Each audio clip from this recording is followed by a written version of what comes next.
మచిలీపట్నంలోని police స్టేషన్లో CI Yesubabu అయితే present Perni Nani వాళ్ళ భార్య జయసుధాన్ని అయితే ఇన్వెస్టిగేషన్ చేయడం జరిగింది.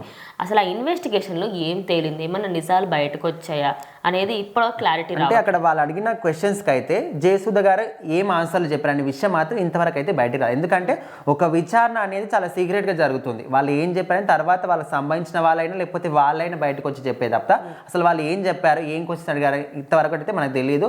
సో ఇప్పుడు చూసుకుంటే రేషన్ బియ్యం మాయం కేసులో ఇక్కడ పోలీసులు మాత్రం జయసుధని ప్రశ్నల వర్షం కురిపిస్తున్నారు. సో మొత్తానికి సుమారుగా ఒక 2.5 గంటల పాటు అయితే ఈ విచారణ మొత్తం కూడా సాగిందంట.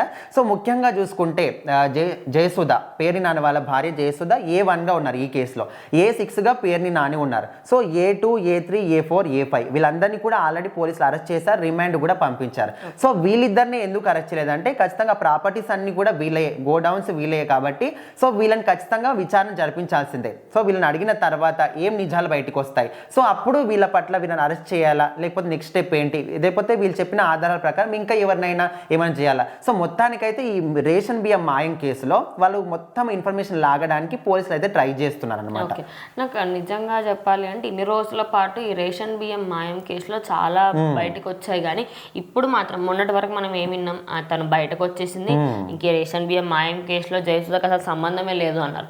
మళ్ళీ నిన్నటి నుంచి ఏమని వినిపిస్తుంది, ఇందులో తను A1గా అక్యూజ్డ్ 1గా తాను, అదేవిధంగా పేర్ని నాని అక్యూజ్ 6గా ఉన్నారు. మరి ఇన్ని గోడౌన్స్లలో ఇంకా ఎన్నెన్ని మాయం చేశారు అంటే రేషన్ బియ్యం మాయమైన గోడౌన్స్ ఈమె పేరు మీద ఉన్నాయి కాబట్టి ఖచ్చితంగా A1 ఏమైనా ఉంటుంది. సో అక్కడ ఇదంతా కూడా వెనకాల ఉండి పేరు నడిపించిందంతా ఆయనది కాబట్టి లాస్ట్గా A6గా పేరు నాని ఉంచారు.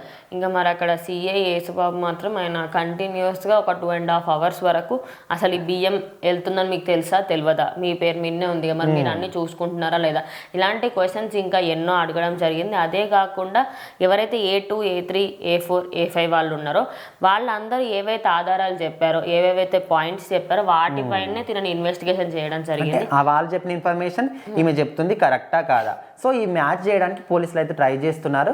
సో మనం రీసెంట్గా చూసాం కాకినాడ పోర్టుకు సంబంధించి పేర్ని నాని అంటే ఆయన ఆంధ్రప్రదేశ్లో ఎలాంటి అక్రమాలు జరిగినా కూడా ఖచ్చితంగా ఈయన పేరు అందులో ఉంటుంది. అది A1గా కావచ్చు, A6 కావచ్చు, A10గా కావచ్చు, ఖచ్చితంగా దాంట్లో మాత్రం ఈయన పేరు ఉంటుంది. సో ఇక్కడ గోడౌన్స్ అన్ని కూడా వాళ్ళ భార్య పేరు మీద ఉన్నప్పటికీ ఖచ్చితంగా వెనకాల నడిపించింది ఈయననే, ఇదంతా కూడా అందరికీ క్లియర్గా తెలుసు.